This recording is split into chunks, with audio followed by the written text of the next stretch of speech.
إعدادي مادة العلوم الترم الأول. بنكمل حل في كتاب الامتحان 2023. دي صفحة 158. بدأنا في الوحدة الثالثة. الدرس الأول فيها الانقسام الخلوي. هنبدأ بحل اختبر فهمك واحد في درس الانقسام الخلوي. اختر الإجابة الصحيحة. الشكل المقابل يوضح كروموسومات خلية ما. أي مما يلي يعبر عن كل من س وصاد. س وصاد ده في تركيب الكروموسوم. الكروموسوم بيتكون من كروماتيد وكروماتيد. إذا بيتكون من كروماتيدين. الكروماتيدين دول بيتصلوا مع بعض في نقطة اسمها السنترومير. إذا س ده كروماتيد، والكروماتيد التاني الكروماتيدين مع بعض بيتصلوا في نقطة اسمها السنترومير. ده التركيب العام للكروموسوم. س كروماتيد وصاد سنترومير. الاختيار رقم د.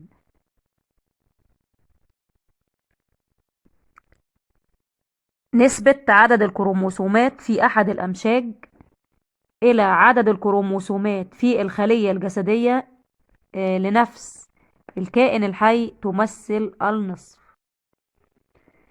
ليه النصف؟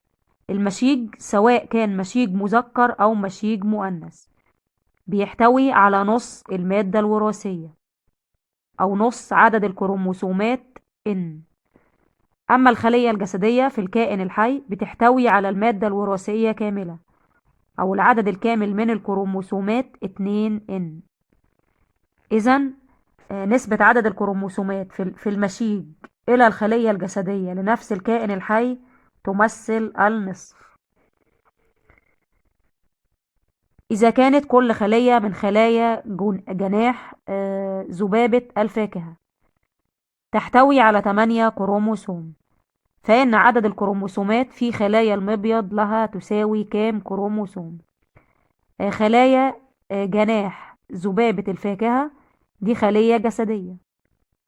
الخلية الجسدية فيها العدد الكامل من الكروموسومات 2N. المبيض دي خلية تناسلية. برضو الخلية التناسلية زي الخلية الجسدية. الاتنين بيحتووا على العدد الكامل من الكروموسومات 2N. إذا دي 8 كروموسوم، دي برضو 8 كروموسوم. أي مما يلي يعبر عن العمليات التي تحدث نتيجة الانقسام الميتوزي. الانقسام الميتوزي لا يحدث فيه تنوع للصفات الوراثية. التنوع في الصفات الوراثية بيحدث في الانقسام الميوزي مش الميتوزي. إذا تنوع الصفات الوراثية خطأ. إذا الاختيار ما بين ألف ودال. الاختيار هنختار إما ألف أو دال. بينتج عنه زيادة عدد الخلايا، صح؟ لأن الخلية الواحدة في الانقسام الميتوزي بتنقسم تديني خليتين والاتنين 4 وهكذا. بالتالي بينتج عنه زيادة عدد الخلايا. وطبعا أهمية الانقسام الميتوزي تعويض الخلايا التالفة للكائن الحي. إذا الاختيار رقم ألف. صوب ما تحته خط. 1. تتكون الأمشاج في الكائنات الحية من خلايا خاصة تعرف بالخلايا التناسلية. التصويب الخلايا التناسلية. الخلايا التناسلية في الكائن الحي هي اللي بتنتج الأمشاج المذكرة والأمشاج المؤنثة. الحمض الكيميائي هو الذي يحمل المعلومات الوراثية للكائن الحي. طبعا مش الحمض الكيميائي، الحمض النووي. الحمض النووي DNA هو اللي بيحمل المعلومات أو الصفات الوراثية للكائن الحي. آخر سؤال في اختبر فهمك واحد على درس الانقسام الميتوزي. علل يسبق الانقسام الخلوي طور بيني، والسؤال ده مهم جدا في الامتحان.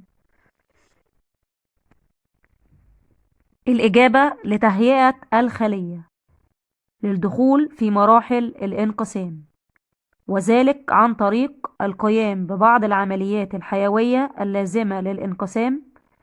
السبب الثاني مضاعفة المادة الوراثية. الفيديو الجاي هنحل اختبر فهمك 2، ولكي يصلك إشعار بهذا الفيديو اشترك في القناة وفعل الجرس.